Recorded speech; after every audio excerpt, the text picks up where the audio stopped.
Does anybody know what this is? Who here is older than 30? Let's see, raise your hand. Okay. There you go. So this was an AOL CD. This is actually version 9.0. This is the 9th version of the graphic design, so you can imagine what the first one looked like. So back in the day, when I was just a young buck, these were everywhere. This was like air. In fact, this was the largest direct mail campaign really in the history of technology, so much so that AOL spent $300 million on this program. At one point, 50% of all the CDs made in the world were sent out via the mail by AOL. Half of all CDs in the world.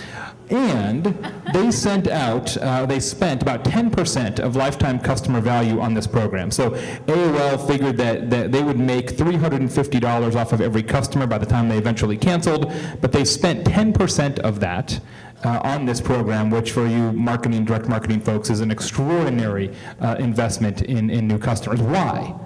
Why would you spend that kind of money on that kind of program? It's because back then, AOL built its own castle. It built a parallel version of the web. There was a World Wide Web, and it was scary.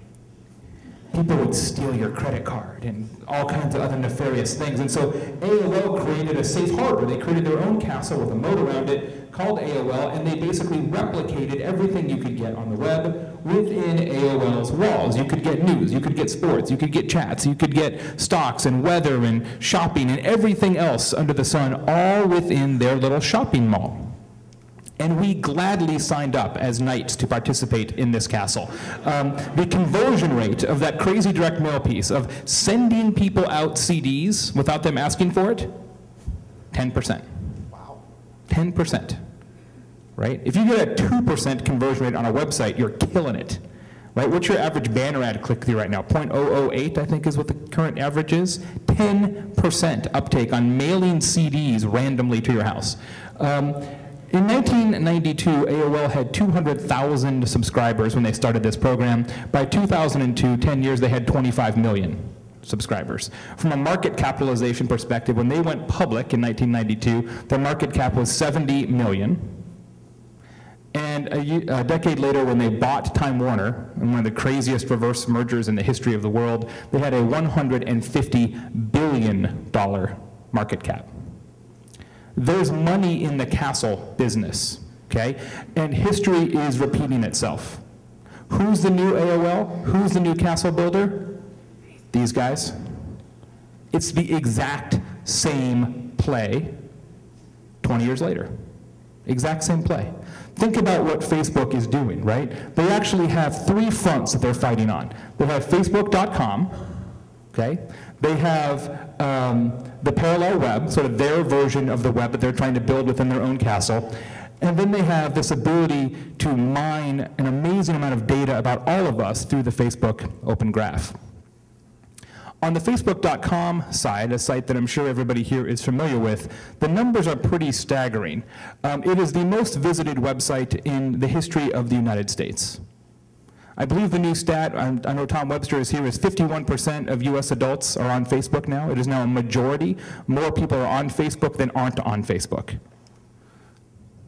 More people, or more time is spent on Facebook, more time is spent on Facebook in the US than Google, Yahoo, YouTube, Wikipedia, Amazon, Microsoft combined. Okay? Average Facebook member spends more than 8 hours a month on Facebook. Now there's a lot of things I don't spend 8 hours a month doing.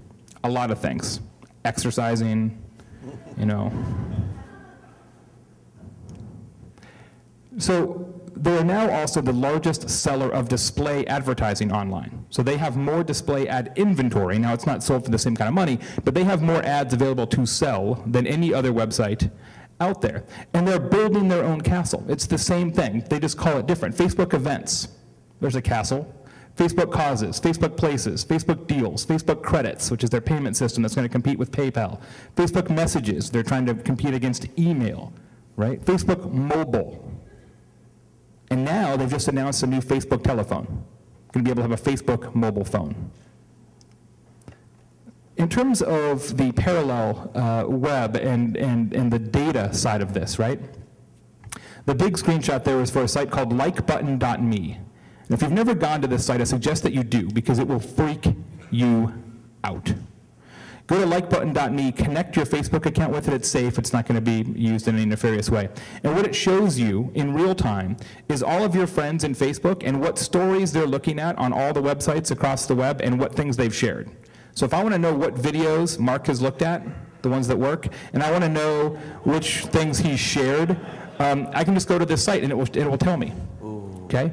So it is a really amazing example of what the Open Graph does and how our personal relationships can be used and the data that can be aggregated in that way. So in a lot of ways, the real power of Facebook isn't Facebook.com. It is the like button. And every time you click like on any website, in this case it's the like button for the Now Revolution book, we know who you are. We can mine all your, thanks. We can mine all of your data using the Open Graph API and do all kinds of crazy stuff with it. Now, this is how this actually works in practice, okay? Imagine you go to Google, okay, and you did a search for Social Slam Knoxville, and before you hit enter, you got a box that said this. Hey, before we give you a search result, could you tell us your name and your high school, and maybe upload some pictures of your friends, and tell us what your favorite movies are, what your birthday is, and maybe some videos? And that's exactly the way Facebook works, right? This is the information that they have about us. And we gave it to them voluntarily. They didn't even have to ask us. We gave it to them, and now all of this is available. And the reason why Facebook is the big trend, right, is that the information they have about everybody so incredibly supersedes what Google or anybody else knows. And if you have the data, you have the power. If you have the data, you eventually have the money. Because eventually business is about targeting and relevance and context. And that only happens when you have data, and they've got it. We volunteered it, okay? They're building their own castle. And all the other trends that we'll hear about today, Facebook has a handle in, right? They have a handle in mobile and augmented reality and payments and check-ins and everything else. They're playing those games as well. So I think it's an interesting trend to watch. I'm not so sure it's a positive, ultimately, but I think it absolutely is real, something to think about. Thanks.